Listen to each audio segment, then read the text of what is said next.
By the year 2169, people stop aging once they hit 25. From that point on, a glowing timer shows up on their arm, counting down from 1 year. Time has become the new currency. To stay alive, people have to earn or trade time. The wealthy? They can live forever. Society is split into time zones, dividing the rich from the poor. The wealthiest live in New Greenwich. But in the ghetto, a guy named Will lives with his mom, Rachel, in a tiny apartment, barely scraping by. Every day is a battle just to stay alive. Will wants to earn more time through time fighting, basically high-stakes arm wrestling with timers, but Rachel begs him not to. It's too risky. Even so, Will is generous. He gives a little of his time to Maya, a young girl he sees on the street, just so she can keep going. He and his best friend Burrell work at a factory where prices are always rising and it's common to find people who've literally run out of time. The factory pays daily, but there's always an excuse to short them. One night, Will stops by a bar to collect an hour someone owes him and meets Burrell there. Burrell's getting drunk, celebrating thanks to a stranger buying rounds for everyone. The stranger is Henry. He's flashing a timer with over a century on it. Will immediately thinks this is dangerous. He warns Henry about the Minutemen, a gang that steals time, but Henry brushes him off. Sure enough, Fortis, the gang's leader, shows up and challenges Henry to a time fight. Will hides in the back just in case. Henry asks for a minute in the bathroom before the fight. Only one guard follows him, which Will uses to his advantage. He knocks the guy out, then grabs Henry and they both escape out the back. They take shelter in an abandoned building for the night. Will asks Henry what someone like him is doing in a place like this. Henry confesses he's 105 and just tired of living. Will thinks that's insane, but Henry explains how the system's rigged. The poor must die for the rich to keep living. They fall asleep, but when Will wakes up, he finds a message scrawled on the window: "Don't waste my time." Henry passed almost all his time to Will and kept only 5 minutes for himself. Looking out the window, Will sees Henry sitting on a bridge, just seconds before he times out. Unaware of the cameras watching him, Will checks the body, then leaves. Later, he visits Burrell's house to give him 10 years, one for each year of their friendship. Burrell is stunned. That evening, Will goes to meet his mom at the bus stop, but she never shows. Rachel had just over an hour left and couldn't afford the higher fare after the price jumped. It's a 2-hour walk home. She runs. Will also starts running as soon as he figures out what's happening. They meet in the middle of the street, but it's too late. Rachel dies in his arms. The next morning, the timekeepers, basically time police, find Henry's body in the river. Agent Leon suspects murder and checks the surveillance footage. They can't see Henry falling, but Will's face is clearly captured. They assume he stole the time and killed Henry. He pretends to be a rich guy who got lost and hires a limo to New Greenwich, paying massive tolls at every time zone border. Once he arrives, he books a room at a fancy hotel, which catches the eye of Sylvia, a well-known socialite.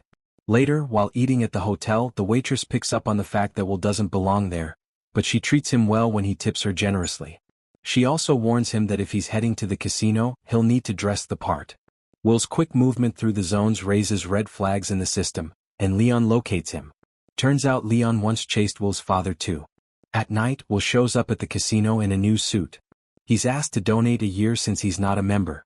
At the poker table, he meets Sylvia's dad, Mr. Weiss, a high-stakes time-lending tycoon. Sylvia watches from the sidelines while Will plays bold, going all in. He wins big and gets an invite to Weiss's next party. The next day, Will shows up at the mansion in a brand new sports car. Sylvia invites him to dance, admitting she thinks he's from the ghetto. She envies the freedom poor people have. Her life is smothered by guards and expectations. Will takes her down to the beach behind the house.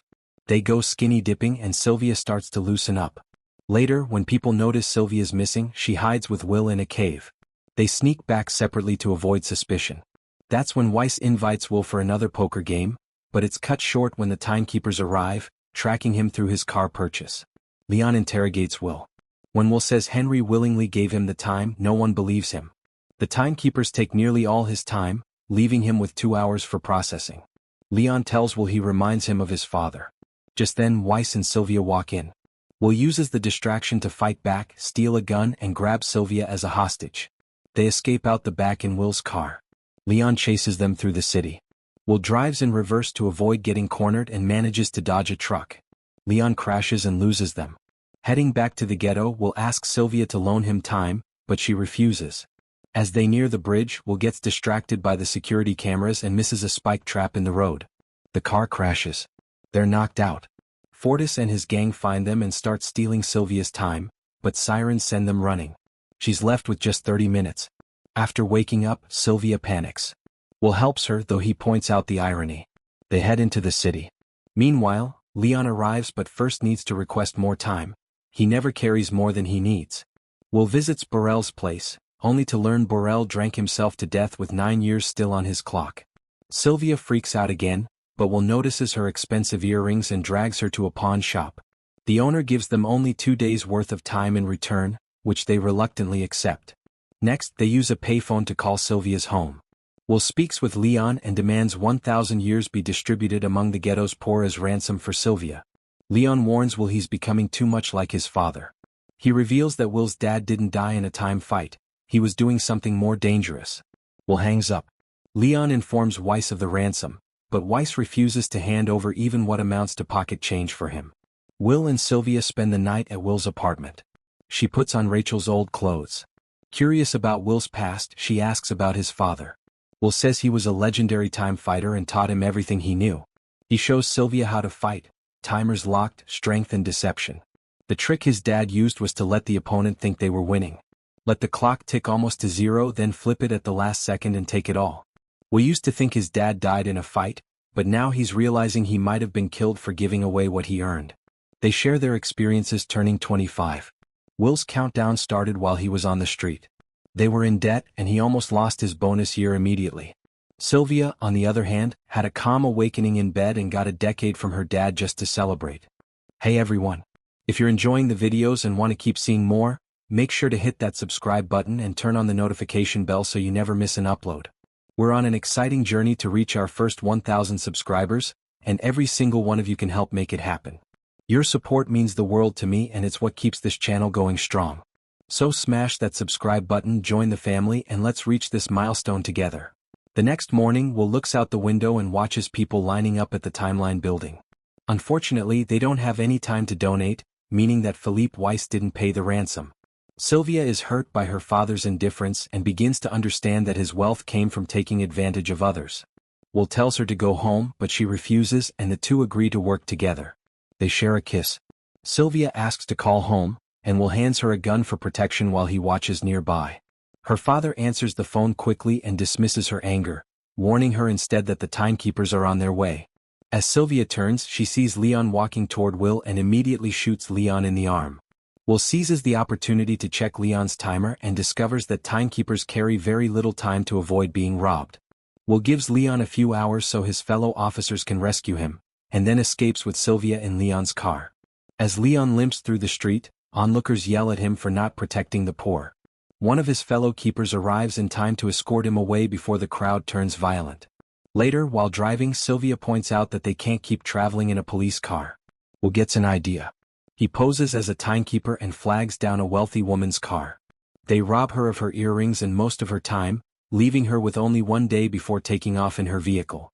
Once they're far enough, they stop to watch the news and see that they're now officially wanted.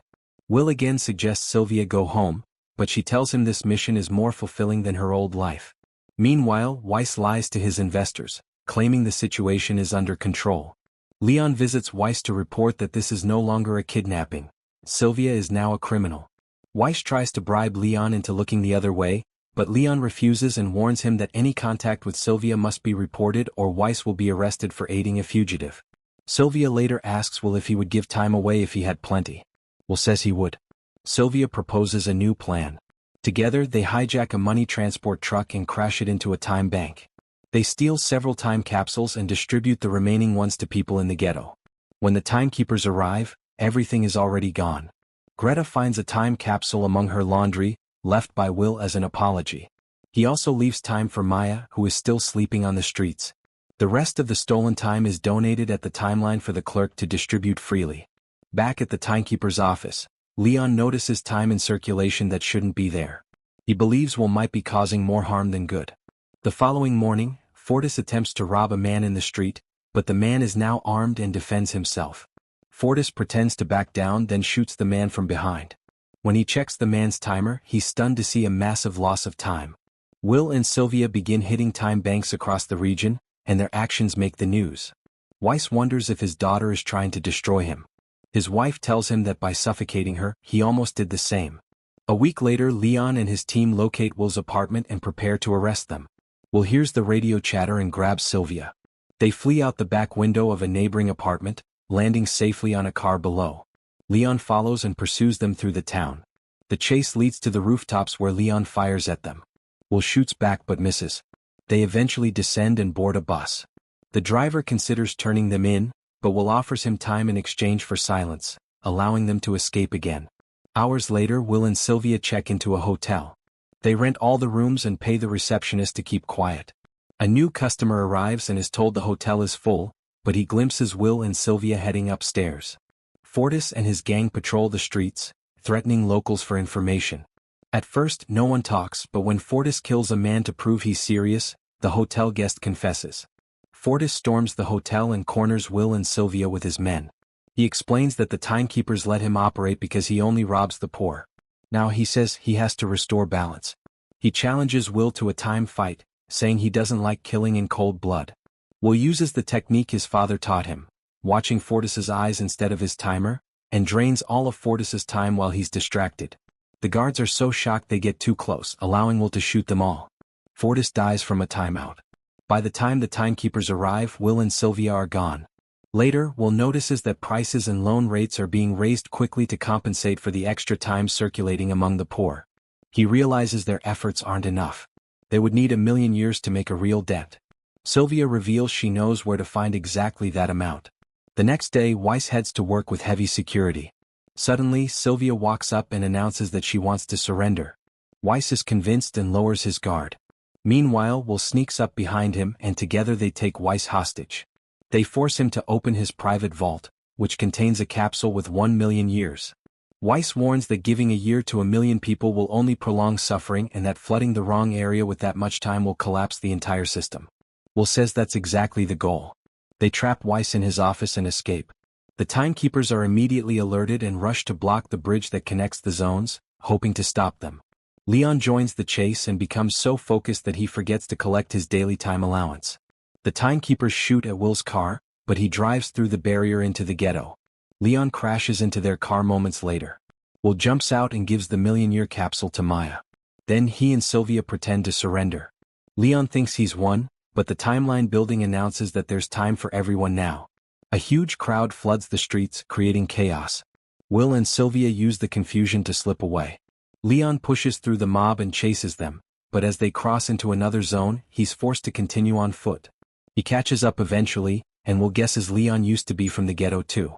Leon confirms this, saying he worked hard to get out and that's how the system is supposed to work. He tries to arrest them, but Will points out they only have minutes left to live.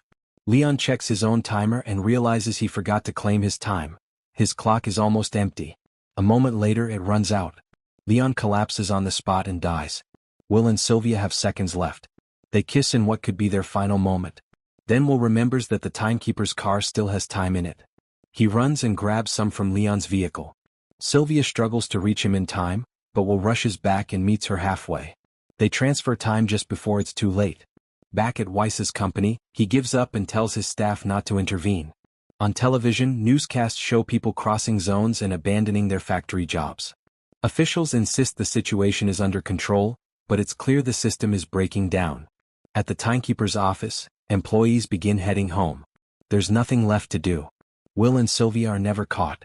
They begin targeting larger banks, determined to make sure the old system doesn't rise again. If you're enjoying the videos and want to keep seeing more, make sure to hit that subscribe button and turn on the notification bell so you never miss an upload. We're on an exciting journey to reach our first 1,000 subscribers, and every single one of you can help make it happen. Your support means the world to me and it's what keeps this channel going strong. So smash that subscribe button, join the family, and let's reach this milestone together.